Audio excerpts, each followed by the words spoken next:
आज का इंसान खुद को इस धरती का सबसे बेहतरीन जीव मानता है और कहीं न कहीं ये बात सच भी है, क्योंकि इंसान ने अपने मानसिक और सामाजिक स्तर को जिस तरह से इतना विकसित किया वह अपने आप में अनूठा है। आज हम इंसानों ने अपनी बुद्धि के दम पर इतनी तरक्की कर ली है कि हम अपने स्पेसक्राफ्ट को दूसरे ग्रहों तक भेजने में सक्षम हो चुके हैं। लेकिन आपने कभी ये सोचा है कि इंसान इस मुकाम तक कैसे पहुंचा? आखिर कैसे सही से चल भी नहीं सकने वाला आदि मानव आज का आधुनिक मानव कहलाने लगा? क्या यहाँ तक पहुँचना वाकई इतना आसान था? शायद नहीं, बिल्कुल भी नहीं। इसी वजह से इंसान को यहाँ तक पहुँचने में हजारों साल लगे। जैसा कि हमने पिछले एपिसोड में जाना कि नेचुरल सिलेक्शन ही वो वजह है जिसके कारण हम इंसान आज इतने आधुनिक हो पाए हैं। उस एपिसोड में हमने जाना कि आखिर ये नेचुरल सिलेक्शन क्या होता है और ये काम कैसे करता है। साथ ही हमने ये भी समझा था कि कैसे एक सिंगल सेल से इंसान की उत्पत्ति हुई।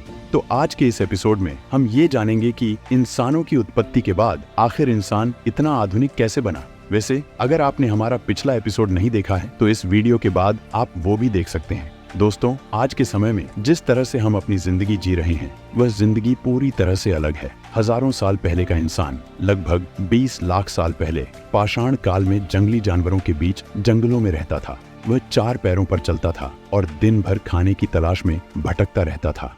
रात होते ही खुद को जानवरों से बचाने के लिए वह पेड़ों पर चढ़कर सोता था। धीरे धीरे ठंड और बारिश से बचने के लिए उसने गुफाओं में शरण लेना शुरू किया। जैसे जैसे हालात बदलते गए, इंसान ने खुद को उन परिस्थितियों के अनुरूप ढालना शुरू कर दिया। 4 पैरों पर चलने के कारण इंसान पेड़ों की ऊंचाई पर लगे हुए फलों को नहीं खा पाता था। इस वजह से कई बार उन्हें भूखा ही सोना पड़ता था।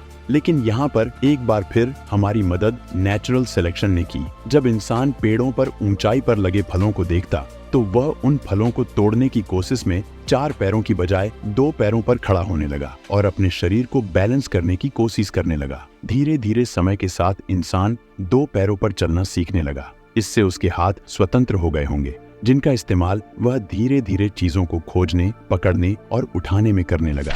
फिर समय के साथ इंसान ने चलने के लिए 2 पैरों और काम करने के लिए दोनों हाथों का उपयोग करना शुरू कर दिया। दोस्तों, इसी तरह से इंसान के शरीर में धीरे धीरे परिवर्तन होते गए। जब वह अपने पैरों पर खड़ा होने लगा तो यकीनन वह दूर तक देखने में सक्षम हो गया होगा। वह अपने हाथों का इस्तेमाल पेड़ों की शाखाओं को पकड़ने, फल तोड़ने, खाना लाने और खाने के लिए करने लगा। दोस्तों, ये साफ है कि शारीरिक बदलाव के साथ साथ इंसान की सोचने की क्षमता भी तेजी से विकसित हुई। लगातार होते इन बदलावों के कारण अब इंसान ने अपनी मूलभूत आवश्यकताओं जैसे भोजन, आवास और सुरक्षा के बारे में सोचना शुरू किया। वह केवल भोजन की तलाश में भटकने के बजाय उसे इकट्ठा करने में भी जुट गया और जंगल में जंगली जानवरों से बचने के लिए उसने औजार बनाने शुरू किए। दरअसल आदि मानव से आधुनिक मानव बनने में औजारों की भूमिका बहुत महत्वपूर्ण रही है। औजारों की मदद से ही इंसान ने शिकार करना सीखा, औजारों से नए औजार बनाना सीखा और सबसे महत्वपूर्ण, औजारों का इस्तेमाल कर अपने से कहीं अधिक ताकतवर जंगली जानवरों से अपनी सुरक्षा करना सीख गया। अगर इंसान खुद की रक्षा नहीं कर पाता तो इस धरती पर हजारों सालों तक उसका टिके रहना नामुमकिन था। आपकी जानकारी के लिए बता दूं कि सबसे पहले इंसान ने लकड़ी के हथियार बनाए, लेकिन समय के साथ जब वो थोड़ा विकसित हुआ तो उसे एहसास हुआ कि ये लकड़ी के हथियार इतने कारगर नहीं है। इसके बाद उसका ध्यान पत्थरों से हथियार बनाने की ओर गया। करीब 206 मिलियन साल पहले इथोपिया के गोना क्षेत्र में इंसान ने पहली बार पत्थर के औजार बनाने की शुरुआत की। पत्थर से औजार बनाने की इस खोज ने माइक्रोलिथ नामक एक अद्भुत और क्रांतिकारी औजार को जन्म दिया। माइक्रोलिथ आमतौर पर एक चमकदार पत्थर से बनाया गया छोटा लेकिन बेहद धारदार औजार होता है। ये औजार लगभग 1 सेंटीमीटर लंबा और आधा सेंटीमीटर चौड़ा हुआ करता था। इन औजारों को लगभग 35,000 से 3,000 वर्ष पहले हमारे पूर्वजों ने यूरोप, अफ्रीका, एशिया और ऑस्ट्रेलिया में तैयार किया था। माइक्रोलिथ औजारों का उपयोग भाले के सिरे और तीर की नोक बनाने के लिए किया जाता था। शिकार के उद्देश्य से बनाए गए इन औजारों का मानव ने लंबे समय तक उपयोग किया। पाषाण युग के अंतिम चरण को नव पाषाण युग कहा जाता है, जो लगभग 7000 ईसा पूर्व में हुआ। यह समय मुख्य रूप से धरती पर खेती की शुरुआत और पत्थर से बने तराशे हुए औजारों और हथियारों के उपयोग के लिए जाना जाता है। इस समय काल के दौरान इंसानों ने घिसे और पॉलिश किए हुए पत्थरों हथियारों के साथ साथ हड्डियों से बने माइक्रोलिथ ब्लेड का निर्माण करना भी सीख लिया था। इस ब्लेड नामक औजार को पत्थर के कोर को घिसकर तेज धार बनाकर तैयार किया जाता था। समय के साथ उन्होंने कुल्हाड़ियां, छेनी, और सेल्ट भी बनाना शुरू किया। इन औजारों के निर्माण से इंसानों का समय बचने लगा, शिकार करना सरल हो गया और खुद की सुरक्षा भी आसान हो गई, जिससे वह अन्य क्षेत्रों में भी विकास करने लगा। नवपाषाण काल तक आदि मानव ने पशुपालन और खेती के प्रारंभिक तरीकों का आविष्कार कर लिया था। अब वह इस बात को समझने लगा था कि शिकार के साथ साथ पशुपालन भी उसके लिए आवश्यक है। वह विभिन्न कार्यों के लिए पशुओं का उपयोग करने लगा था, जैसे शिकार के लिए कुत्ते का, खेती के लिए बैल का, दूध प्राप्त करने के लिए गाय, भैंस और बकरी का, और मांस के लिए भेड़ और भैंसे का। वह सवारी के लिए बैल, भैंसे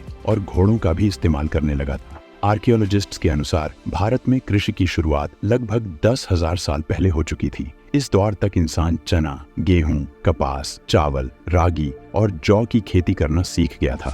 खेती सीखने के बाद आदि मानव ने भोजन की तलाश में इधर उधर भटकना कम कर दिया और उसे यह भी समझ में आ गया कि मानव और पशु पक्षियों द्वारा खाए गए फलों के बीजों से नए पौधे उग सकते हैं। खेती की कला मानव के लिए एक महत्वपूर्ण खोज थी, जिसने उसे भोजन की तलाश में भटकने से बचा लिया और उसे एक स्थान पर स्थायी रूप से बसना सिखाया। अब धीरे धीरे परिवार बनने लगे थे। इंसान अब मिलकर रहने लगे और मिलकर भोजन की व्यवस्था करने लगे। लेकिन जब उन्हें खाद्य सामग्री की कमी का सामना करना पड़ा तो उन्होंने जमीन की खुदाई शुरू की और पत्थर, लकड़ी और हड्डियों से बने यंत्रों का उपयोग करके बीज बोने का काम किया। धीरे धीरे उसने मिट्टी की निराई गुड़ाई और पौधों के लिए पोषक तत्वों के महत्व को समझा और पानी के स्रोत के पास मौजूद जमीन में खेती करने लगा। समय के साथ कृषि का विकास हुआ और वर्तमान में अपनी आवश्यकताओं के अनुसार मानव ने उन्नत कृषि यंत्रों का विकास भी किया, जिससे कम समय में अधिक फसलें उगाई जा रही हैं। इस प्रकार आदिकाल से लेकर आज तक मानव की कृषि पर निर्भरता लगातार बढ़ती रही और जैसे जैसे कृषि का विकास हुआ वैसे वैसे सभ्यता भी आगे बढ़ी। इसके बाद हम इंसान धीरे धीरे पूरी धरती पर फैल गए। धीरे धीरे इंसानों ने गांवों और शहरों का निर्माण किया।